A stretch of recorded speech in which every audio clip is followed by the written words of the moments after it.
दोस्तों आज हम पढ़ने वाले हैं क्लास 9th इकोनॉमिक्स का चैप्टर नंबर 1 जिसका नाम है the story of place Palampur. मतलब हम एक ऐसे गांव की कहानी सुनने वाले हैं जिससे हमें बहुत कुछ नया सीखने को मिलने वाला है कि कैसे किसी चीज का प्रोडक्शन होता है और कैसे हम अच्छा प्रोडक्शन कर सकते हैं। और दोस्तों साथ में हम ये भी देखेंगे कि गाँव के लोग आखिर जीते कैसे हैं और वो कमाते कैसे हैं और उनके कौन कौन से कमाने के साधन है। तो चलिए स्टार्ट करते हैं।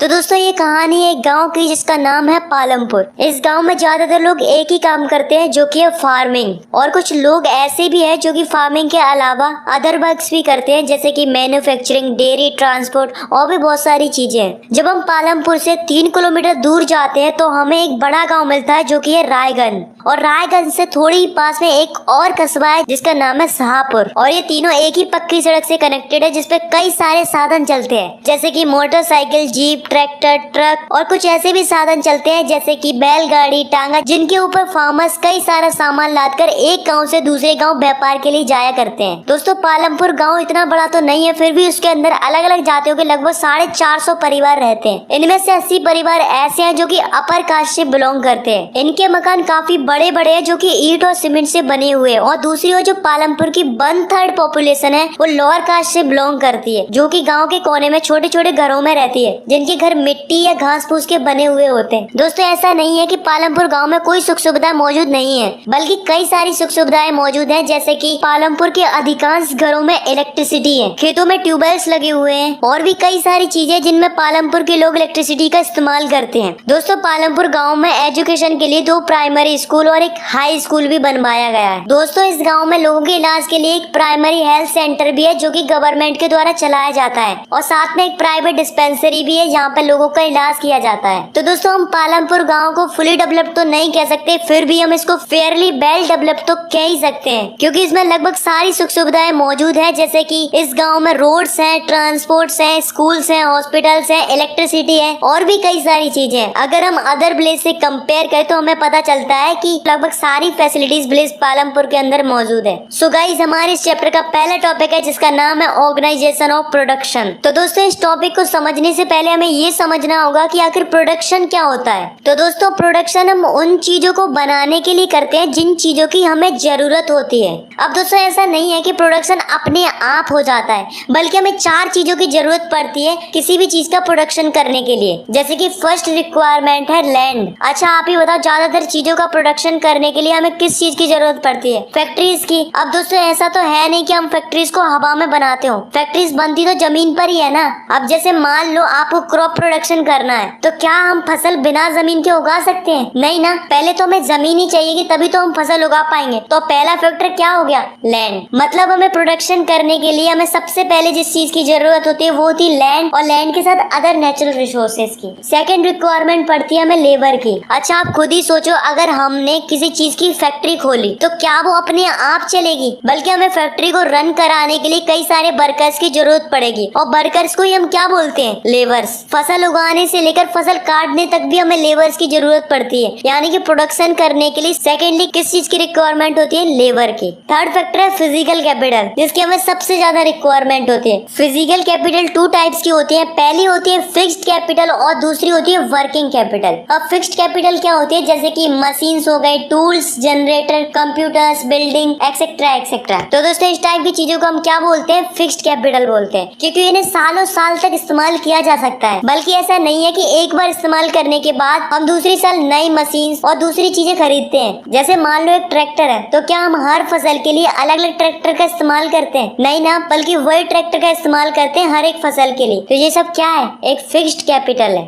सेकेंड है वर्किंग कैपिटल। तो वर्किंग कैपिटल क्या होती है? जैसे कि रॉ मटेरियल एंड मनी। खेती करने के लिए रॉ मटेरियल क्या होगा? सीड्स, क्योंकि अगर हम बीज ही नहीं डालेंगे खेती में तो खेती कहाँ से होगी? खेती करने के लिए हमें सीड्स की जरूरत तो पड़ेगी ही पड़ेगी, और अगर हमें सीड्स की जरूरत पड़ेगी तो उसे खरीदने के लिए हमें पैसे की भी जरूरत पड़ेगी। तो वर्किंग कैपिटल क्या होती है? Raw material and money. अब जो लास्ट रिक्वायरमेंट होती है, मतलब जो लास्ट फैक्टर बचता है वो है ह्यूमन कैपिटल। अब दोस्तों ये ह्यूमन कैपिटल क्या होती है? अच्छा आप खुद ही सोचो, अगर किसी को बिजनेस करना है, प्रोडक्शन करना है तो क्या वो अपने आप हो जाएगा? बल्कि कोई ना कोई तो चाहिए बिजनेस को मैनेज करने के लिए, पैसा इन्वेस्ट करने के लिए, अपनी स्ट्रेटेजी से बिजनेस को इम्प्रूव करने के लिए, और जो प्रॉफिट एंड लॉस है उसकी रिस्क लेने के लिए। अब दोस्तों यहाँ से हमारा जो चैप्टर है वो और भी ज्यादा इंटरेस्टिंग होने वाला है, क्योंकि जो हम आगे पढ़ने वाले हैं उसे आपने कभी ना कभी अपनी रियल लाइफ में एक्सपीरियंस जरूर किया होगा। तो दोस्तों हमारे इस चैप्टर का नेक्स्ट टॉपिक है फार्मिंग इन पालमपुर। 2018 की रिपोर्ट के अनुसार इंडिया के अंदर लगभग 60% लैंड एरिया ऐसे हैं जो कि टोटली एग्रीकल्चर पर ही डिपेंडेंट है। तो आप इससे अंदाजा लगा सकते हो कि इंडिया के अंदर लगभग कितने सारे फार्मर्स हैं जो कि केवल फार्मिंग पर ही डिपेंडेंट है। ऐसे ही दोस्तों एक गांव है जिसका नाम है पालमपुर। अब दोस्तों इस गांव में होता क्या है कि यहाँ पर 75% लोग ऐसे हैं जो कि टोटली फार्मिंग पर ही डिपेंडेंट है। अब दोस्तों पालमपुर में दिक्कत क्या आती है कि जो पालमपुर की पॉपुलेशन है वो कंटिन्यूअसली बढ़ती जा रही है। अब इससे क्या लॉस हो रहा है कि जो पालमपुर की कल्टीवेटेड लैंड है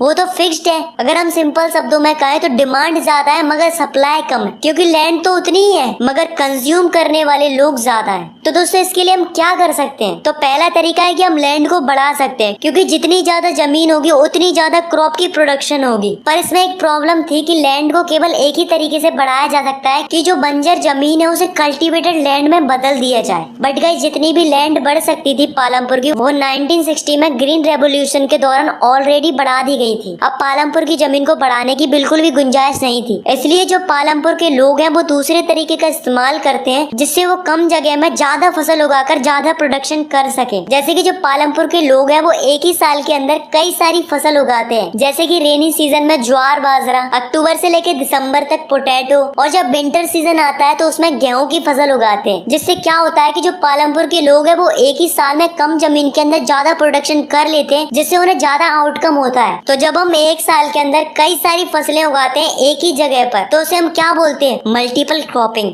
और इसे करने में फार्मर्स को कोई भी दिक्कत फेस नहीं करनी पड़ती थी, क्योंकि पालमपुर में इलेक्ट्रिसिटी है। अब इलेक्ट्रिसिटी से क्या प्रॉफिट है कि जो पालमपुर के लोग हैं वो ट्यूबवेल्स का इस्तेमाल करके आसानी से इरिगेशन कर लेते हैं। पहले जब पालमपुर में इलेक्ट्रिसिटी नहीं होती थी तो पालमपुर के लोग कुएं से पानी लाकर फार्मिंग करते थे, जिसमें उन्हें काफी ज्यादा परेशानी होती थी। लेकिन अभी जब से उनके गाँव में इलेक्ट्रिसिटी है तब से फार्मर्स को काफी ज्यादा आसानी होती है फार्मिंग करने में। अब दोस्तों मल्टीपल क्रॉपिंग के अलावा एक और तरीका है जिससे हम प्रोडक्शन को बढ़ा सकते हैं, तो वो तरीका है मॉडर्न फार्मिंग। तो दोस्तों मॉडर्न फार्मिंग क्या होती है? जैसे कि मॉडर्न मशीनरी का इस्तेमाल करके, जैसे कि tractor, thresher, combine, harvester etcetera etcetera, और साथ में HYV सीड्स का इस्तेमाल करना, फर्टिलाइजर्स का इस्तेमाल करना, इसके साथ साथ पेस्टिसाइड्स का भी इस्तेमाल करना। तो ये सब किसके अंदर आता है? मॉडर्न फार्मिंग के अंदर आता है। अब जो आप ये मॉडर्न फार्मिंग पढ़ रहे हो तो उसकी शुरुआत कब से हुई है? तो दोस्तों ये बात है 1960 की, जब ग्रीन रेवोल्यूशन स्टार्ट हुआ था। तो ग्रीन रेवोल्यूशन क्या था कि लोगों को बताया गया था कि हमें ट्रेडिशनल फार्मिंग को छोड़ के मॉडर्न फार्मिंग की तरफ बढ़ना चाहिए, जिससे हम कम जमीन के अंदर अच्छी पैदावार कर सके। तो दोस्तों जो मॉडर्न फार्मिंग है उसका इस्तेमाल सबसे पहले इंडिया के अंदर 3 जगहों पर किया गया था। First Punjab, second Haryana and western Uttar Pradesh. इस जगह पर सबसे पहले इस टाइप के HYV सीड्स, पेस्टिसाइड्स का, फर्टिलाइजर्स का और कई सारी मशीनरीज का इस्तेमाल किया गया था। तो दोस्तों इससे फायदा क्या हुआ कि 1916 के बाद की फसल की प्रोडक्शन पहले के कंपैरिजन में 2.5 गुना तक बढ़ गई। तो दोस्तों ऐसा इसलिए हुआ क्योंकि जो मॉडर्न फार्मिंग है उसके अंदर हम HYV सीड्स का इस्तेमाल करते हैं। तो जो HYV सीड्स होते हैं वो ट्रेडिशनल फार्मिंग के कंपैरिजन में काफी ज्यादा उपज देते हैं। जैसे कि आप खुद ही देखो, जब पालमपुर के लोग नॉर्मल सीड्स का इस्तेमाल करते थे तब उनकी जो फसल निकलती थी वो निकलती थी 1300 kg पर हेक्टेयर। अब जब उन्होंने HYV सीड्स का इस्तेमाल किया तब उनकी फसल निकलने लगी 3200 kg पर हेक्टेयर। तो आप देख सकते हो यार कितना अंतर है इसमें। तो दोस्तों यहाँ तक तो ठीक था कि लोगों के लिए मॉडर्न फार्मिंग अच्छी है। तो क्या दोस्तों आपको नहीं लगता कि जो ये मॉडर्न फार्मिंग है उसकी वजह से हमारी जो लैंड है वो सस्टेन करेगी या नहीं करेगी? क्योंकि 1916 से जब से मॉडर्न फार्मिंग आई है तब से हम सब लोगों ने केमिकल्स, फर्टिलाइजर्स का और पेस्टिसाइड्स का काफी ज्यादा इस्तेमाल किया है, जिससे हमारी जो सॉइल है उसकी फर्टिलिटी ही कम हो गई है। और जो मॉडर्न फार्मिंग के अंदर हम जो HYV सीड्स का इस्तेमाल करते हैं उनको ग्रो करने के लिए काफी ज्यादा पानी की जरूरत पड़ती है, जिससे हमारी जो वाटर टेबल है वो काफी ज्यादा डिक्रीज हो गई है। तो ये हमारे लिए और हमारे नेचर के लिए बहुत ही बुरी बात है, क्योंकि एक बार हमने इन रिसोर्सेज को डिस्ट्रॉय कर दिया तो इन्हें रिस्टोर करना इतना आसान नहीं है। तो दोस्तों हमें भी सोचना चाहिए हमारे नेचर के बारे में और हमारे नेचुरल रिसोर्सेज के बारे में, क्योंकि हम बगैर नेचुरल रिसोर्सेज के तो एग्रीकल्चर कर ही नहीं सकते। तो इस पे हमें ध्यान देना चाहिए। तो दोस्तों अब हम देखने वाले हैं कि जो पालमपुर की लैंड है वो किस तरीके से डिस्ट्रीब्यूटेड है पालमपुर के लोगों में। How is land distributed between the farmers of Palampur? Unfortunately Palampur में सब लोगों के पास लैंड नहीं है, बल्कि 450 फैमिलीज में से 150 फैमिली ऐसी है जिनके पास खेती करने के लिए कोई जमीन ही नहीं है। सिमिलरली 240 फैमिलीज ऐसी है जिनके पास 2 हेक्टेयर से भी कम जमीन है, और आखिरी बची हुई केवल 60 फैमिलीज ही ऐसी हैं जिनके पास 2 हेक्टेयर से ज्यादा जमीन है। तो आप देख सकते हो कि जो पालमपुर में कम लोगों के पास ज्यादा जमीन है, वहीं दूसरी ओर ज्यादा लोगों के पास थोड़ी सी जमीन है। नेक्स्ट है लेबर। तो दोस्तों हमें खेती करने के लिए कई सारी लेबर्स की जरूरत पड़ती है। तो दोस्तों जो लेबर्स होती है उसकी जरूरत ज्यादातर उन्हीं लोगों को पड़ती है जिनके पास ज्यादा जमीन होती है, और जिनके पास कम जमीन होती है, मतलब जो स्मॉल फार्मर्स होते हैं, वो अपनी जमीन को खुद ही कल्टीवेट कर लेते हैं अपनी फैमिलीज के साथ मिलकर। तो जो बड़े फार्मर्स होते हैं, मतलब जिनके पास ज्यादा जमीन होती है, तो वो क्या करते हैं कि लेबर्स को हायर करते हैं फार्मिंग करने के लिए। तो जो लेबर्स होते हैं वो 2 टाइप्स के होते हैं। पहले जिनके पास बिल्कुल भी जमीन नहीं होती, वो अपनी इनकम जनरेट करने के लिए दूसरों के खेतों में जाकर मजदूरी करते हैं, और दूसरी ऐसी होती है जिनके पास जमीन तो होती है, पर जब वो फ्री रहते हैं तब वो एक्स्ट्रा अर्निंग के लिए दूसरों के खेतों में जाकर काम करते हैं। इसके बदले में उन्हें पैसा मिल जाता है, या फिर काम के अकॉर्डिंग उन्हें गेहूं, चावल या इस तरीके की चीजें उनकी चॉइस के अकॉर्डिंग लेबर्स को दे दी जाती है। नेक्स्ट है कैपिटल। अब कैपिटल क्या होती है? तो दोस्तों कैपिटल का सीधा सीधा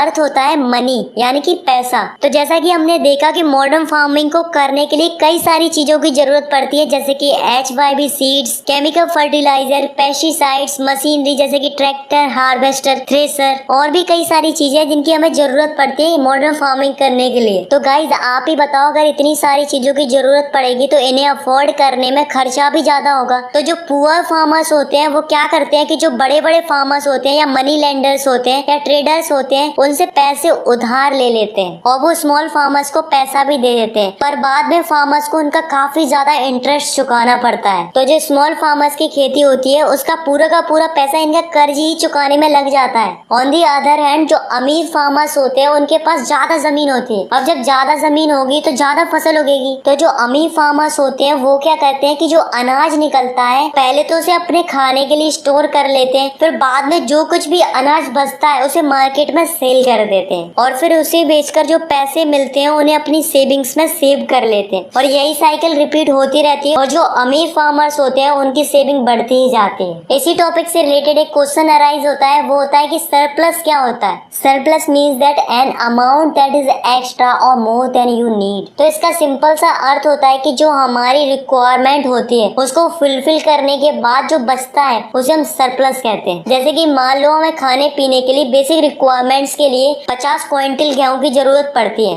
और अगर मान लो हमारी फसल निकली है 350 क्विंटल, तो हमें जरूरत कितने की थी? मात्र 50 क्विंटल की। तो जो एक्स्ट्रा बचा हुआ 300 क्विंटल है वो क्या हो जाएगा? सरप्लस हो जाएगा। तो दोस्तों आपने स्टार्टिंग में देखा था कि जो पालमपुर में 75% लोग ऐसे हैं जो कि फार्मिंग पर डिपेंडेंट है, और बचे हुए 25% लोग ऐसे हैं जो कि नॉन फार्मिंग एक्टिविटी करते हैं। मतलब ऐसा नहीं है कि पालमपुर के लोग खेती बाड़ी ही करते हैं, बल्कि कुछ लोग ऐसे भी हैं जो कि नॉन फार्मिंग एक्टिविटीज भी करते हैं, जैसे कि डेयरी। अब डेयरी क्या होती है कि लोग अपनी गाय या भैंसों को पालते हैं, और जो भी उनसे मिल्क प्रोडक्शन होता है उसे रायगंज में जाकर बेच देते हैं, जिससे क्या होता है उनका रोजगार चलता है, और इसी से वो अर्निंग भी करते हैं। दूसरा है स्मॉल स्केल मैन्युफैक्चरिंग इन पालमपुर। तो स्मॉल स्केल मैन्युफैक्चरिंग क्या होती है? जिसमें लोग छोटी स्केल में प्रोडक्शन करते हैं। जैसे कि जो पालमपुर है उसमें कुछ लोग गुड़ मैन्युफैक्चर करते हैं, मतलब गुड़ बनाते हैं, और बनाने के बाद उसे रायगंज और शाहपुर में बेचकर अपनी इनकम करते हैं। थर्ड है शॉपकीपर्स ऑफ पालमपुर। मतलब जो पालमपुर है उसमें ऐसा नहीं है कि लोगों को सामान खरीदने के लिए आसपास के गाँवों में और शहरों में जाना पड़ता है, बल्कि पालमपुर में ऐसी कई सारी दुकानें हैं, जैसे कि किराने की, जनरल स्टोर की, और कुछ दुकानें ऐसी भी है जो कि बस स्टैंड के पास में है। तो जो पालमपुर है उसमें कुछ लोग ऐसे हैं जो दुकानों का सामान बेचकर उससे पैसे कमाकर अपनी लाइफ स्पेंड कर रहे हैं। तो दोस्तों ये भी एक अच्छा एग्जांपल है नॉन फार्मिंग एक्टिविटी का।